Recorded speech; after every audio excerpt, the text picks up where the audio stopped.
Hey, welcome to the Secret Garden Homestead. If you're new to our channel, my name is Christina, and me and my family homestead on a little over an acre in the Bay Area, California. We bought this property about 3 years ago, and we have been slowly creating it into our dream homestead. But honestly, it's taken a lot of time. And so this is my third year doing a tour of our property. If you're interested in what it looked like in year 1 and year 2, I will link the videos up here or down in the description. I started this channel firstly to give the glory to God for getting this property in the first place. My husband and I had been looking for a piece of land that we could afford in California, and when this one came up and the seller sold it to us, I felt like we had to share the good news that the Lord had answered our prayers, which is why I named this God Gave Us a Homestead, and I want to give you a tour. But secondly, I also wanted to put out there the journey of what it takes from going to a raw piece of land to a finished homestead, which I actually don't know what that looks like. We're currently working on that and currently in year 3 of that. But I wanted to give other families the motivation. If you're thinking about doing this, or if you're currently in the process of creating your homestead and it's just taking a long time and it's really hard with young kids and a husband that's working and we're homeschooling, I just wanted to give other families motivation and encouragement to keep going, to see our journey and our struggles and our wins. And so without further ado, I want to give you guys a tour of the property that the Lord gave us. Okay, like I mentioned, our property is really long and thin. I think that how wide it is about 100 linear feet, and then close to 600 or 700 linear feet long. So we divided the property in half, and the first half is our backyard where our kids play. It has all of our fun stuff. My kids are 6 and under, so I like to be able to still see them instead of just letting them roam anywhere at this point. The front half is where a lot of the kids' fun stuff is, as well as our citrus grove, which is the first thing I want to show you. So when you live on a smaller homestead, it's really important to optimize space. And so one of the first things that we did when we moved here was plant trees, because those take so long to establish, and we wanted them to have the opportunity to grow and in 5 years actually give us a return on our investment on the trees. And so behind me, what we have is our citrus grove. One of the best benefits of living in California is our growing season is so long and we remain pretty warm even during the winter, and so we can sustain citrus trees. And so this citrus grove behind me has 10 trees. It provides us fruit from December all the way through March, especially when it gets a little bit more mature. Some of the trees here were already on the property and well established, and other ones we've planted. But this is one of the coolest parts of the homestead, I think, was adding this little citrus grove. So I think altogether our citrus grove is about 1,000 square feet. And it has limes, lemons, I believe back there and back there, those are oranges. So that's a Moro blood orange and a Valencia orange for juicing. This beautiful tree right here is very mature and it came with the property. This is a navel orange and it's ready in that February, March time frame. Here I have a grapefruit, followed by a tangerine tree, which is finally starting to give us some good fruit. This is ready in January. And then over here in the corner, this is where we planted a lot of trees. Right here, I have a mandarin orange, which is really small. I have another one over there. And these give fruit in the December, January time frame. And then I have one lime tree right there in a pot and another lemon tree. This citrus grove is really important to us because it does get us through the winter with fresh fruit. As soon as those mandarin trees, which are really small, come on, in December we can start harvesting mandarins, and then we have oranges all the way through March. And so to me, this is one of the coolest parts of the homestead, was putting in this citrus grove. Okay, one of the hardest parts about having a homestead with really nothing on it is trying to prioritize projects. And because we have very little kids, we wanted to focus some time on putting in fun stuff for them to do on the homestead. So also in our backyard, we've invested a lot of time in putting up a play structure and this brand new playhouse for the kids. Okay, so here is the play structure. It goes into these little redwoods. So cute. And so the kids play out here all the time, especially in the summer. And then Ryan just put in, with my dad, this adorable playhouse.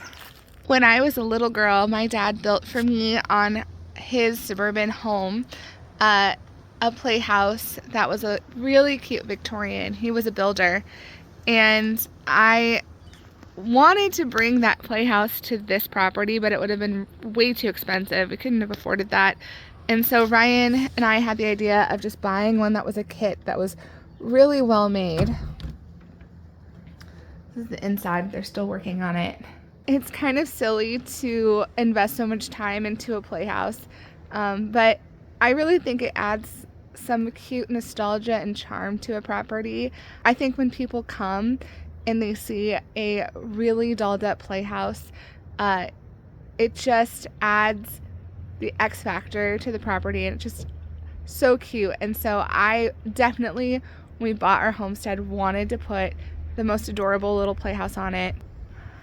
We love doing so much hosting, and so it's important for us to have really fun stuff for the kids to play with in the backyard that's safe. Right now, we don't have a lot of fencing on our homestead, so we have to keep the kids contained in the front. And having and adding these cute little outhouses for them to play has just been a game changer for us. One other thing that we want to do in the future, it probably won't happen this year, but up in these 3 redwood trees, Ryan wants to add a tree house that overlooks the back property, which is back there. Really excited about adding that eventually, probably 2 years down the road. Honestly, there's just so many projects. It's really hard to prioritize what we should do and what we shouldn't. But the cool thing is that no matter what we work on, it's progress. And so that's pretty awesome. Okay, so now I'm in the backfield, and honestly, this is where the majority of our property is. And I personally have a love-hate relationship with this backfield because it was never worked for many, many years. And the amount of weeds back here is uncontrollable. I have tried so many different methods to try and get rid of weeds, and it's just, I've been fighting with it. But I've heard when you're starting up a homestead, it constantly feels like you're fighting with the ground to do what you want it to do, and then eventually it gives in. So I am holding on to that hope. This is our backfield. And the first thing that we did, like I said, when we moved into the property, was we planted an orchard. So we did it in phases. First we planted 16 trees the first year, then the second year another 16, and I think now we have about 40 trees back here. In order to save on space, I think we planted them about 8 or 9 feet apart with 12 feet gaps between the rows. And you probably wouldn't do that commercially, but for a backyard orchard, because we're going to keep the trees kind of lower to the ground so that we can pick the fruit more easily, that totally works. Okay, so we have a wide range of fruit trees here on the property. I think our total orchard is somewhere around 5,000 square feet, if not a little bit bigger. And we have mangoes, cherries, plums, avocados. Those are currently being protected because it's so cold today. We have more plums and apricot. And then over on this side, we have all of our apples, which are right here, and pears, peaches, pomegranates, mangoes, some more peaches. I do have a handful of trees I want to plant still, and that's going to be our mulberry tree, our persimmon tree, and I think I have one more peach and one more plum coming, and I think we'll be pretty much done with our orchard at that point. We'll have over 40 trees at that point that get us through March into November, which is awesome, which means with our citrus grove, we get fruit year round on our homestead once everything is mature, which is awesome. Over here in this corner, and don't mind the mess, I think one thing I wasn't prepared for when I had a homestead or when we were going to start our homestead was how messy it would get because of all the projects happening. So we have wood everywhere, and I just have to get used to it, knowing it's not going to be there forever. It's just because we are always building something here. Okay, so this is our chicken coop. Ryan built this right when we got to the property because we had chickens at our old place, and it is super muddy. I was also not prepared when building a homestead that you build something and you think your system is perfect, and then with the elements or when you put the actual animals in there, you realize that things aren't perfect and you have to keep working on your system. So this chicken coop, we're still working through how to make it optimized for us, but it's beautiful and it is working for the chickens so far. Okay, so here's a full view of our chicken coop. We tried to add really cute details to it, like these windows, this planter box, which kind of came apart in a windstorm that we had. And then over here, Ryan just put our first outbuilding, which is the shed, which I absolutely love.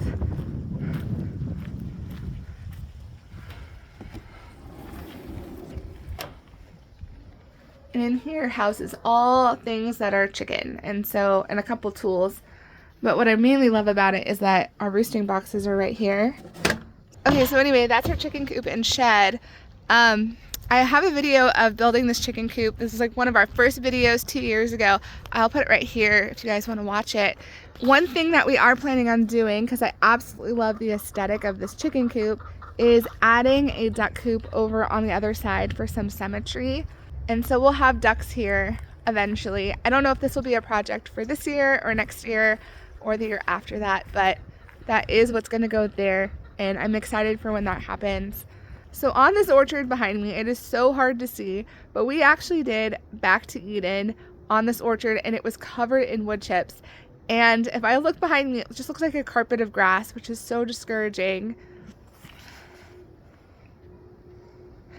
I have been coming out here and weeding this every single day, and you can't really even tell, but I'm trying to keep the wood chips visible, because what we want to do is come back in with more wood chips and then extend out the Back to Eden on the property all the way to where this mango tree is and stop right here. So we have a ton of work doing more Back to Eden to try and mitigate some of these weeds, but that requires me to come through and just weed a little bit every day. One thing I would really like to do, but this is really hard because we don't have a ton of fencing on this property, is to actually put a fence all along where the orchard is, coming this way and like right here. And I'd love for the chickens to just run the orchard and eat down the weeds. I personally think that's such a better use of my time, is to have animals that actually can benefit from the weeds that are here by eating them than me spending time picking all of the weeds. So that's something this year I definitely want to figure out how to do, because this carpet of grass is just so frustrating to me. Okay, so last year when I did this tour, we didn't have a fence here. There was no fence between us and our neighbor, and this past year we had a fence put in, which was awesome.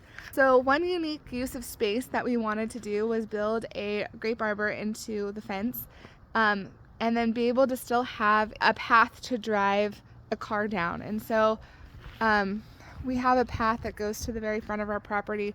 I would really, really love to gravel it to get rid of all this grass, just so we can just maintain this property a little bit more. But I absolutely love this grape arbor. All the grapes are kind of going to bed for the season. We also have some olive trees right here that we planted. Don't mind the mess, but they're all getting ready to be harvested probably within the next week or so. I'll can up some olives.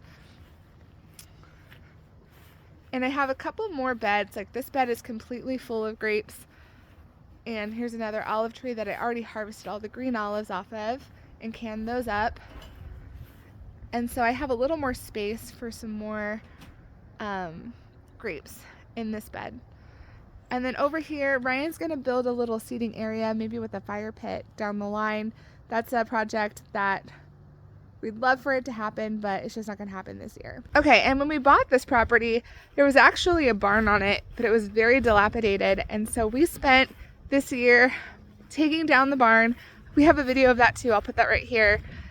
And now it's just a big blank green space, so it feels like we've done less than what we had last year, but actually it took us a long time to take down this barn. So this is the big blank green space where the barn used to exist. And what's going to go in its place is a brand new white greenhouse, which we bought at an estate sale, and it lives on this side of our property. But eventually down the line, we're going to build it there, and then we're going to have a bunch of raised beds all around it, which is going to be our garden. I'm pretty sure I'm the only homestead or person that says they have a homestead that doesn't have a garden, because I don't have a single raised bed on this property to grow any food in.